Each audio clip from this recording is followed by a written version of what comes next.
Viral perjuangan seorang badut remaja urus kedua adik balita sembari bekerja bikin banjir air mata. Harus mencari nafkah di usia muda, perjuangan seorang badut remaja yang sibuk mengurus kedua adiknya sembari bekerja bikin haru warganet. Sambil mengenakan kostum, remaja tersebut tampak sigap membuatkan susu untuk adiknya yang masih balita. Perjuangan remaja tersebut viral di TikTok usai diunggah oleh akun @krlive.id pada Kamis 31 Agustus 2023. Dalam unggahan tersebut tampak seorang remaja dengan mengenakan kostum badut pergi menaiki kereta api bersama kedua adiknya yang masih balita. Diduga remaja tersebut hendak pergi bekerja dengan memboyong kedua adiknya yang diperkirakan baru berusia 5 dan 2 tahun.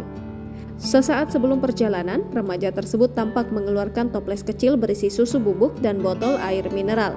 Ia lantas membuatkan susu untuk adiknya dari lantai kereta api. Sementara itu, kedua balita tersebut tampak memperhatikan sang kakak sambil menatap botol dot yang dipegangnya. Aksi remaja yang masih berusaha mengurus adiknya meski lelah bekerja itu pun berhasil membuat haru warganet. "Pundakmu kuat sekali, semoga banyak kebaikan menghampiri ya," tulis pengunggah video. Menurut informasi yang diperoleh dari warganet, remaja bersama kedua adiknya itu biasa berada di stasiun Pondok Ranji.